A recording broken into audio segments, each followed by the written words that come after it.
What's the deal with Blue Origin and their long-promised but still totally unseen mega rocket, the New Glenn?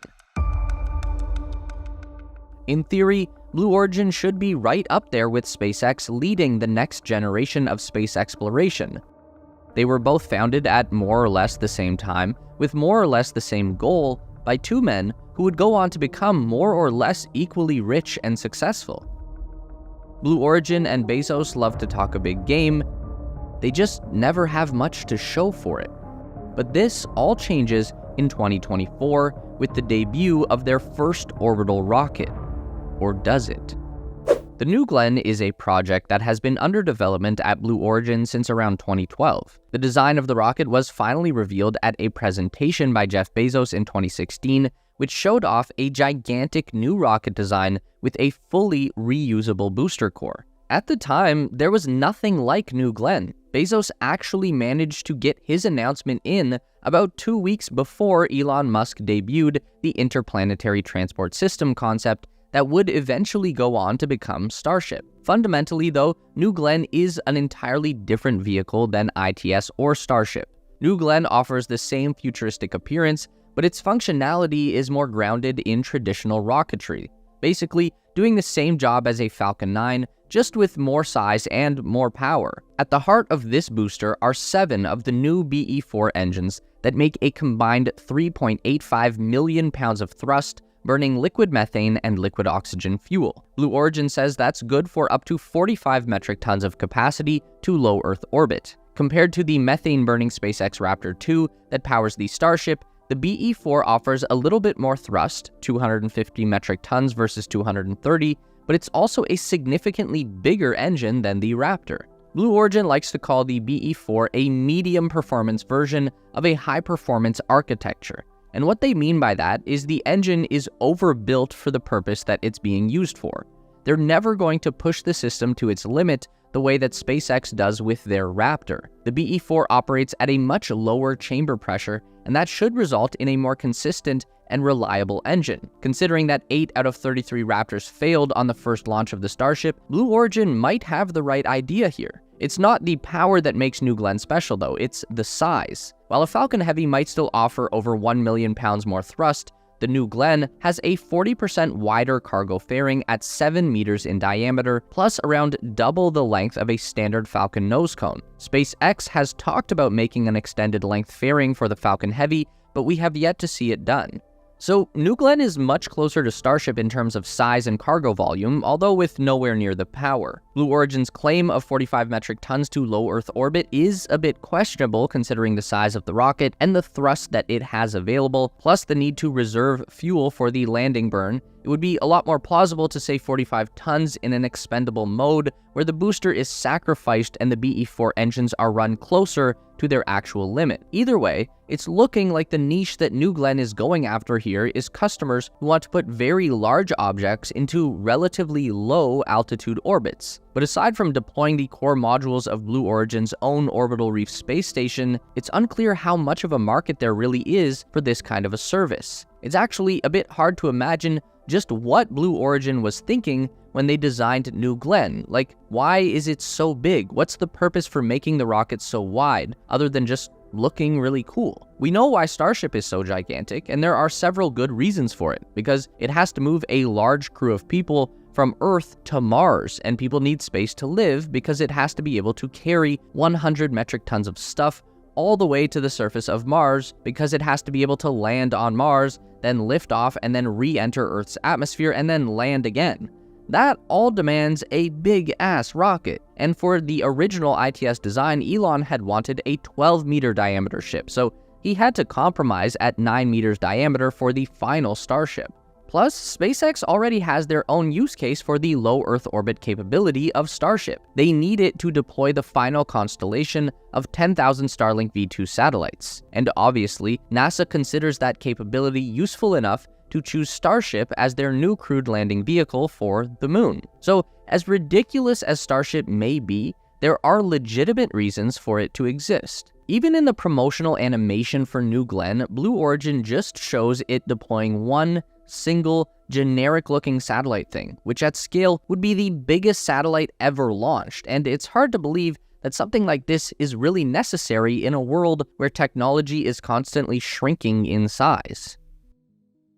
Though even with all of that said, in April 2023, it was announced the New Glenn is going to Mars, or at least it's going to be used to send two much smaller spaceships on their way to Mars. These two crafts are called the Escape and Plasma Acceleration and Dynamics Explorers, or ESCAPADE, and they're based on Rocket Lab's Photon kick stage that is typically used on top of the Electron rocket, which is tiny. So each vehicle is only about 550 kilograms in weight, and with dimensions of 70 centimeters wide by 90 centimeters long. So it's like if you and a friend called an Uber and an empty school bus showed up to drive you. Even the people in charge of ESCAPADE have literally said that the New Glenn is, quote, massively oversized for this particular mission. But they didn't have much choice in the assignment. New Glenn and ESCAPADE were paired up under a NASA program called the Venture Class Acquisition of Dedicated and Rideshare, or VADR, and the idea is that NASA helps to connect low-stakes missions with new and unproven launch vehicles.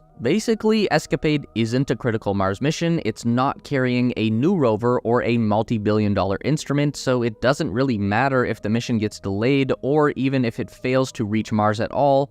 Not the end of the world, and therefore it's a perfect opportunity to test out New Glenn and just see what it does. The most interesting thing here is that ESCAPADE is scheduled to launch in the second half of 2024, probably around September to October. And because this is a mission to Mars, they only have a limited window of time when the two planets are at their closest distance. If they miss that window, then the mission has to wait at least 2 years before they have another opportunity. The timeline here is fascinating because as far as we know, the New Glenn only exists in computer renderings. We've seen the BE-4 engine and we've seen a full-scale model of the first stage booster, but we have yet to see a functional New Glenn prototype perform any kind of live testing. And maybe we're just spoiled by SpaceX and the way that they've been developing the Starship out in the open for everyone to see.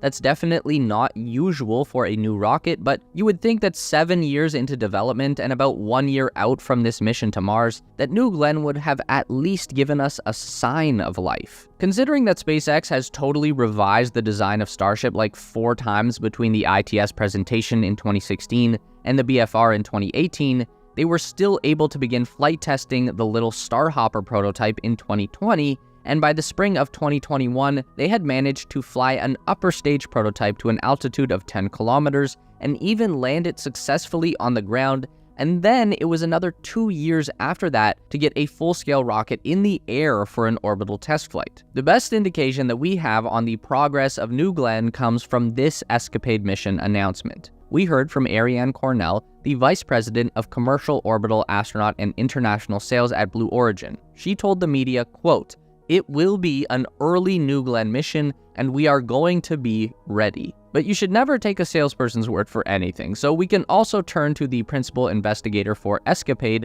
Rob Lillis, of the University of California, Berkeley Space Science Laboratory. He said about New Glenn, quote, "It hasn't launched yet, and we are concerned about that, but having seen the Blue Origin facility at Cape Canaveral, I was much less concerned after seeing all the work they've done. I'm confident they will likely be ready for the launch of ESCAPADE." So this guy has had an opportunity to see something that the rest of us haven't, and he seems to have been impressed with what he saw. Though, I want to go back to that quote and repeat this one line. I'm confident they will likely be ready for the launch of ESCAPADE. He chose to insert that word likely into his comment, so I don't think the man is fully convinced.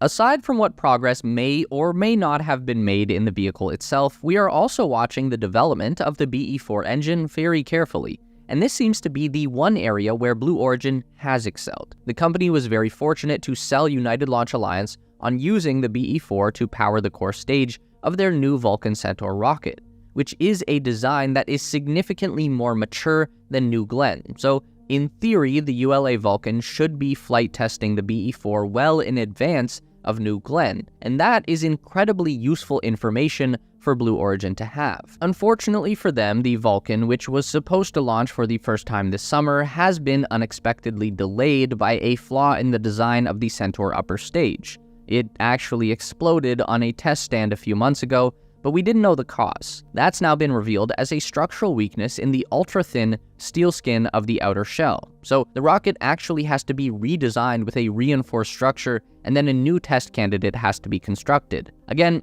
this is the upper stage, so the problem has nothing to do with Blue Origin. The BE-4 engines have so far performed perfectly, and the booster had a successful static fire test that confirmed it is ready for launch. But now, they have to wait for the upper stage to be rebuilt and retested before we can even consider another launch attempt. So at this point, we might not see a flight test for the BE-4 in 2023. That means Blue Origin just has to continue on with New Glenn and hope for the best. So back when Blue Origin was just starting out, they had this mission statement, Gradatum ferociter, which means step by step ferociously. It's kind of like a tortoise and the hare thing. They even started painting turtles onto the side of their New Shepard rocket after every flight. It's a pretty respectable strategy, and it comes as a pretty stark contrast to the move fast and break stuff methodology over at SpaceX. The Blue Origin roadmap was to first perfect the art of suborbital rocketry with the New Shepard, then leverage that accomplishment into the orbital New Glenn, and then leverage that into an even more capable New Armstrong moon rocket. But looking at their track record, it's starting to feel like Blue Origin has lost its way. They never really developed New Shepard to the maturity and launch cadence that it was intended for. They flew a handful of crewed launches, then had one catastrophic failure, and haven't really touched the rocket since. Now they're still trying to push New Glenn into service without any proper testing or any real reason for their rocket to even exist. They want to build a space station, they want to land on the moon. They went from taking it step by step to trying to leapfrog the entire competition and jump to the head of the pack without even reaching orbit. I can't stress that enough. Blue Origin has yet to put even one of their products into outer space, but they want to lead the space race. Now, to be perfectly clear, I haven't put anything into space either, and I never will, so I'm not meaning to criticize, more like just pointing out the obvious here. But it is a really interesting story to talk about, and we are genuinely fascinated to see what happens with the New Glenn over the year to come. Meet us back here every week for more updates on everything aerospace industry and interstellar exploration related. Make sure to give the video a thumbs up today if you liked it. That really helps us out for real.